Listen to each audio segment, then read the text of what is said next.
Hello students, আমি সুমন ভৌমিক চলে এসেছি তোমাদের জন্য নতুন একটা ভিডিও নিয়ে। এই ভিডিও ভীষণভাবে third semester Bardhaman university English মেজরের সাজেশনস। তোমরাও চাইছো এবং সময় হয়েও গেছে, রাইটলি সো, সাজেশনসটা দিয়েই দিই। প্রথমে দেবো history of English literature, 10 marks আর 5 মার্কস বলবো।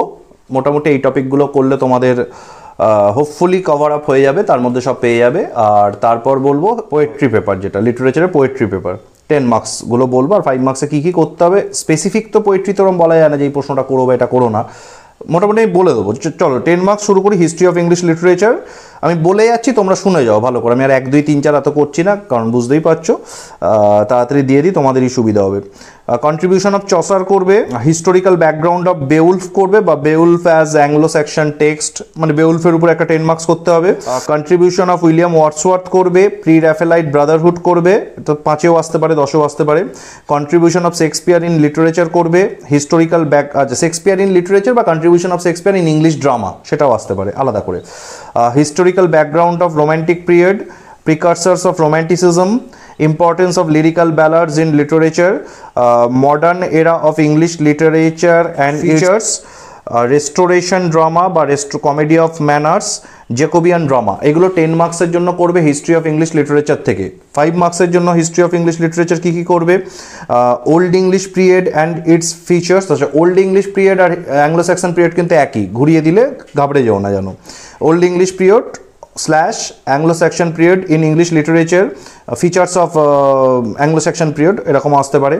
Middle English period and its features, Neoclassical period and its features, Romantic period and its features, Victorian period and its features, 5টা পিরিয়ডের ফিচার্স করতে হবে। Importance of Restoration period in English literature করবে।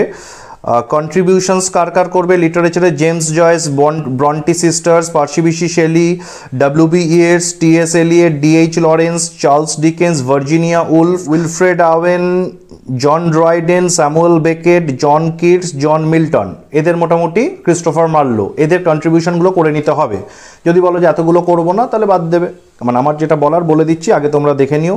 Mock heroic বা mock epic পোয়েমটা করতে হবে, first world war poetry করতে হবে, ইউনিভার্সিটি উইটস করতে হবে, ক্যান্টারবারি টেলস খুব ভালো করে করতে হবে, পিয়ার্স প্লম্যান করতে হবে, Sir Gawain and the Green Knight, Everyman, John Wycliffe, post modern literature features, absurd drama, stream of consciousness technique, morality plays, miracle plays, Anglo Saxon drama, dramatic monologue oblique Robert Browning. Dramatic monologue এলে অনেকটাই Robert Browning সেখানে জুড়ে থাকবে, আর শুধু Robert Browning আসতেই পারে। Glorious revolution খুব ভালো করে করবে, মেটাফিজিক্যাল পোয়েট্রি খুব ভালো করে করবে, Victorian poetry, heroic poetry, Anglo Saxon chronicle, King Alfred, Pearl, Gorboduc, prologue to the Canterbury Tales. Canterbury Tales শুধু আলাদা, প্রোলগটা আলাদা, দুটো আলাদা কিন্তু। ফেয়ারি কুইন, এরিওপেজিটিকা মিল্টনের লেখা, ক্রিস্টোফার মার্লোর কন্ট্রিবিউশন অলরেডি বলেছি এটা, জোনাথন সুইফট। মোটামুটি এইগুলো 5 মার্কসের জন্য করে নেবে। 2 মার্কসের সাজেশনস হয় না, 2 মার্কসে আমার গ্রুপে আমি যা নোটস দিয়েছি মোটামুটি তার মধ্যে সবাই পেয়ে যাবে। যদি যারা শুনছো কিন্তু আমার কাছে পড়ো না, তারা চাইলে পারচেস করে নিতে পারো, 2, 5, 10 যা কিছু পারচেস করে নিতে পারো। আচ্ছা, লিটারেচার পেপারে আসছি। লিটারেচার পেপার মানে হচ্ছে পোয়েট্রি পেপারটা সাজেশনসে আসছি। সনেট 130 একটাই নোট করবে, ঘুরিয়ে অনেক কিছু আসতে পারে, থিম অফ লাভ আসতে পারে, শেক্সপিয়ার্স কম্প্যারিজন অফ বিলভেডস, মানে এরম টাইপের একটা আসতে পারে, যে beauty of beloved kind of একটা আসতে পারে। তোমার হচ্ছে Shakespeare's criticism of renaissance poets in sonnet 130, importance of the couplet, how the couplet shifts the tone of the poem, এই টাইপের আসতে পারে। মোট কথা সনেট 130 একটা ক্রিটিক্যাল অ্যাপ্রিসিয়েশন করে নেবে, যেখানে রেনেসা পোয়েটদের সঙ্গে কম্প্যারিজনটা যেন অবশ্যই থাকে সেই নোটে, একটা নোট করলেই হয়ে যাবে।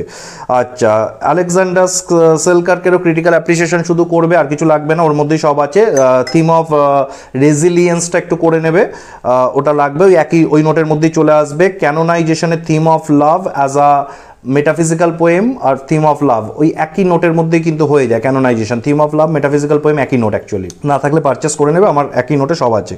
প্যারাডাইস লস্টে 4টে নোট করতে হবে আলাদা আলাদা, এটা আবার কেউ এক করতে যেও না।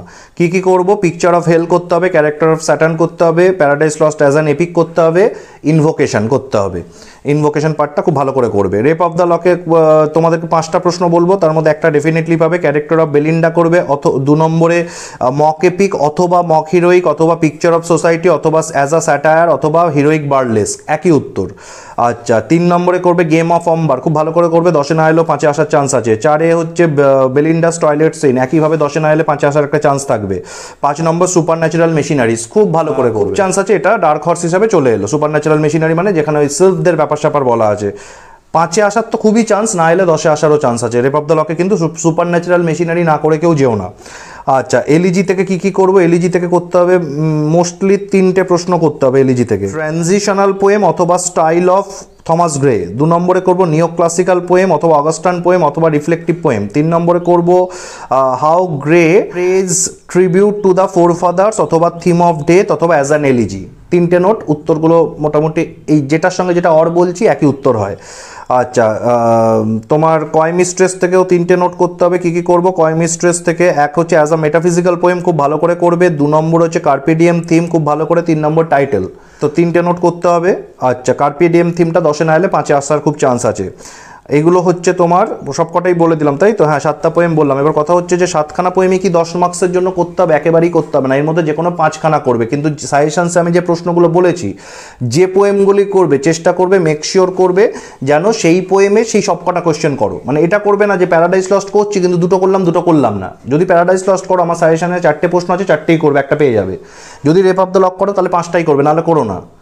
Rape of the lock, paradise লস্টে 4টে 5টা, সবচেয়ে বেশি কোশ্চেন ও 2টো থেকে আছে। যদি ওই 4 আর 5-এ 9টা কোশ্চেন কেউ করে নাও, 2টো কমন পেয়ে যাবে, তাহলে আর বাকি করতে হচ্ছে না, হিসাবটা বোঝো। কিন্তু শুধু কি তাহলে 2টো পিস পরে 9টা কোশ্চেন করে যাওয়াটা সেফ? একদমই সেফ নয়। আমি বলবো তোমরা যে কোনো 5টা পোয়েম করো, তার মধ্যে দেখো এখানে একটা করে প্রশ্ন দেওয়া আছে 3টে পোয়েমের, সেই 3টে করলে আমার 3টে পোয়েম কভার হয়ে যাচ্ছে। কিসের একটা দেওয়া আছে সনেট 130 ক্রিটিক্যাল অ্যাপ্রিসিয়েশন শুধু করতে বলেছি। আলেকজান্ডার সেলকার্ক শুধু থিম অফ রেজিলিয়েন্স করতে বলেছি, একটা ক্রিটিক্যাল অ্যাপ্রিসিয়েশনে চলে আসবে। ক্যানোনাইজেশন একটা করতে বলেছি। তাহলে এই 3টে প্রশ্ন করলে আমার 3টে পোয়েম কভার হয়ে যাচ্ছে, সেটা করাটা লাভের। এবার এই 3টে করলে কি আমি 2টোই কমন পাবো? কোনো গ্যারেন্টি নেই। তাহলে এই 3টে করছি, আমার খুব চান্স আছে এই 3টে করলে আমি একটা ডেফিনেটলি কমন পাবো। তাহলে আমার আর একটা কমন দরকার। সেই একটা কমনের জন্য হয় আমি তাহলে এরমভাবে বেছে নিই, আমি এলইজি আর কয়মিস্ট্রেসের মধ্যে একটা করি, রেপ অফ দ্য লক আর প্যারাডাইস লস্টের মধ্যে একটা করি। কেন এগুলোকে এরকম মেনশন করছি? কারণ 5 নম্বরের জন্য এগুলো তোমাকে করতেই হবে। সেই জন্য আমি চাইছি যে একেবারে 10টা করে নিলে 5-এর জন্য তোমরা অনেকটা প্রিপেয়ার হয়ে থাকবে। তাহলে ব্যাপারটা এরমভাবে সাজাও, এলইজি আর কয়মিস্ট্রেসের যে কোনো একটা 10 নম্বরের জন্য করবো, 2টো করার দরকার নেই। যে কোনো একটা পোয়েম বলছি, কিন্তু সেই পোয়েমের যে কটা কোয়েশ্চেন আছে সবকটাই করতে হবে। রেপ অফ দ্য লক আর প্যারাডাইস লস্টের মধ্যে 10 নম্বরের যে কোনো একটা পিস করব, যার যে কটা সাজেশনস আছে সেই পিসের আন্ডারে সবকটা করতে হবে। ক্যানোনাইজেশন একটাই প্রশ্ন আছে, করে নিচ্ছি। সিলকার্ক একটাই আছে, করে নিচ্ছি। সনেট 130 একটাই আছে, করে নিচ্ছি। তাহলে 10 মার্কস মিটে গেল। 5 মার্কসের ক্ষেত্রে বলি, দেখো 5 মার্কসের পোয়েট্রি পেপারে তো ওইভাবে বলা যায় না হিস্ট্রি অফ ইংলিশ লিটারেচারের মতো। সেক্ষেত্রে কী করবো? সেক্ষেত্রে আমরা এটা করতে পারি, আমরা 5 মার্কসের জন্য লাইন তুলে যে কোটেশন দেওয়া কোশ্চেনগুলো আছে, বিশেষ করে আমার গ্রুপে আমি যে কোশ্চেনগুলো দিয়েছি সেগুলো থেকে তোমরা কমন ডেফিনেটলি পেয়ে যাবে। যেমন ভ্যালাম্ব্রোসা প্যারাডাইস লস্টে, বা মেনশন অফ সিলিয়াস হেয়ার যে রেফারেন্সটা আছে রেপ অফ দ্য লকের, ঠিক আছে। ভিলেজ হ্যামডেন যে রেফারেন্সটা আছে, ঠিক আছে। ইনগ্লোরিয়াস মিল্টন, এই যে লাইনগুলো আছে এলিজির, এই টাইপের কোট করার রেফারেন্স টু দ্য কনটেক্সট বা এক্সপ্লেনেশনের কোট করা কোয়েশ্চেনগুলো খুব ভালো করে করো। এখান থেকে তোমরা পোয়েট্রি পেপার থেকে কমন পাবে। যাদের কাছে নেই এরকম কোয়েশ্চেন বা বুঝতে পারছো না কোনটা করবে আর এত লাইনের মধ্যে কোনটা করবে, এই 4টে করলে কি হবে? একেবারেই হবে না।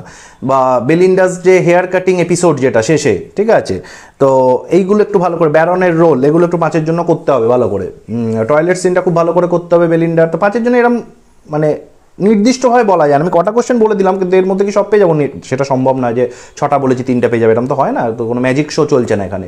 তো যেটা করতে হবে তোমাদেরকে, রেফারেন্স টু দ্য কনটেক্সট বা কোটেশনে দেওয়া কোশ্চেনগুলো একটু ভালো করে করতে হবে, তাহলে সেখান থেকে 5 পাবে। বা যদি বলো যে কোথা থেকে পাবো এত কোশ্চেন, তোমরা চাইলে 2 বলো, 5 বলো, 10 বলো, বা একসঙ্গে পুরোটাই বলো, বা শুধু 5-2 বলো, বা শুধু 10 আলাদা করে বলো, আমার থেকে পারচেস করে নিতে পারো। সেখান থেকে তোমরা একটা পোয়েম ভিত্তিক বা পিস ভিত্তিক, তোমরা মানে পেপার ভিত্তিক পুরোটা কমন পেয়ে যাবে। সেইভাবে তোমাদেরকে রেডি করতে হবে। তোমাদের ক্ষেত্রে একটা অসুবিধা হচ্ছে, তোমরা ফার্স্ট ব্যাচ, কোনো রেফারেন্স নেই তোমাদের, কি এসে গেছে কি আসবে না, বা কি মডেলে কোয়েশ্চেন করবে ইউনিভার্সিটি, কিছুই বোঝা যাচ্ছে না। কারণ এনইপি তোমরা ফার্স্ট ব্যাচ, যেটা তোমাদের ফার্স্ট এবং সেকেন্ড সেমেও তোমাদের যে সমস্যাটা হয়েছিল, কোনো রেফারেন্স ছিল না। কিন্তু ঘটনাচক্র এবং ফর্চুনেটলি বলতে পারি মোটামুটি সাজেশনস যা দিয়েছিলাম সেগুলোই এসেছিলো। এবার আশা করা যায় সেরকমই ঘটবে, অন্যথা হবে না।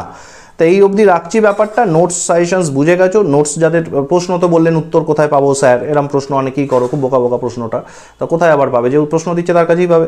তাহলে তোমরা চাইলে পারচেস করো, আর যদি নিজেরা জোগাড় করতে পারো আরও ভালো, ঠিক আছে। যদি তোমাদের রেসপেক্টিভ স্যার ম্যাডামরা দেন সেগুলোই পড়ো, ব্যাপারটা নোটস যেখান থেকে পড়ো পড়তে পারো, that's not the point. Point হচ্ছে নোটসটা যেন ঠিক হয় এবং কোয়েশ্চেনের সঙ্গে যেন সাযুজ্যপূর্ণ হয়, মেলে যাতে, এটাই হচ্ছে ব্যাপার।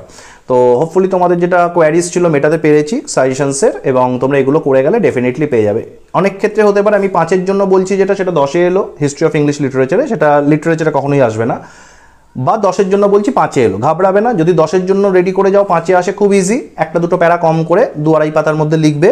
আর যদি 5-এর জন্য বলেছি 10-এ এসে গেছে, তাহলে খুব ঘাবড়াবার কিছু নেই, তোমার মেন কন্টেন্টটা করাই আছে। তাহলে কি অ্যাড করব, সেই সংক্রান্ত তোমার কাছে যা ইনফো আছে, ঠিক আছে, সেটাকে একটু সামনের দিকে শুরুর দিকে অ্যাড করে দিতে হবে, দিয়ে একটুখানি বাড়িয়ে লিখলে এক লাইন রিপিট করবে না, ওই একবার অ্যাক্টিভে লিখেছি পরেরটাকে প্যাসিভে লিখলাম, একবার সিম্পলে লিখেছি পরের বার কমপ্লেক্সে লিখলাম, পরের লাইন আবার ওটাকে কম্পাউন্ডে লিখলাম, ওগুলো করবে না। বোকা কেউ নয়, তোমার খাতা যে দেখছে তোমার থেকে চালাক বলেই দেখছেন, তাই এটা সবার আগে বুঝে নাও। তো বোকা বানাবার চেষ্টা করো না, নিজেকে একটু স্মার্ট হতে হবে, একটু লেখাটাকে বাড়াতে হবে, সেই সংক্রান্ত আরও কোনো তথ্য তোমার কাছে থাকলে দিয়ে দিলে। ধরো তুমি রেপ অফ দ্য লকের 5-এর জন্য একটা প্রশ্ন করেছো, ওটা 10-এ চলে এসেছে, তোমাকে অ্যাটেন্ড করতেই হবে, আর কিছু পাচ্ছ না, তাহলে রেপ অফ দ্য লক সংক্রান্ত তোমার কাছে যা তথ্য আছে সেগুলো দাও। সেটার 10 অন্য কোনো নোট করেছিলে, তুমি বেলিন্ডার ক্যারেক্টার করেছো, এসে গেছে মক হিরোইক পোয়েম, কিন্তু মক হিরোইক পোয়েমে দেখা যাচ্ছে তোমার কাছে কন্টেন্টটা ছোট হয়ে যাচ্ছে, মনে পড়ছে না, তাহলে বেলিন্ডা ক্যারেক্টার দিয়ে একটা প্যারা ভরিয়ে দাও, কারণ এটা অঙ্ক বা সায়েন্স নয় যে টু দি পয়েন্ট একদম লিখতে হবে, প্রিসাইজ লিখতে হবে। বেশি লিখলে বেশি নাম্বার পাবে, কিন্তু মাথায় রেখো যে খুব ছোট লিখেছি স্যার, একদম 2 পাতার মধ্যে কম্প্যাক্ট লিখেছি, তুমি ডেফিনেটলি কম নম্বর পাবে। সেক্ষেত্রে হচ্ছে একটুখানি সাইজটা বাড়াতে হয় লেখার।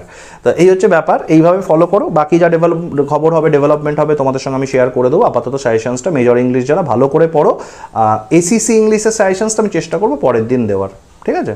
থ্যাংক ইউ, ভালো থেকো সবাই।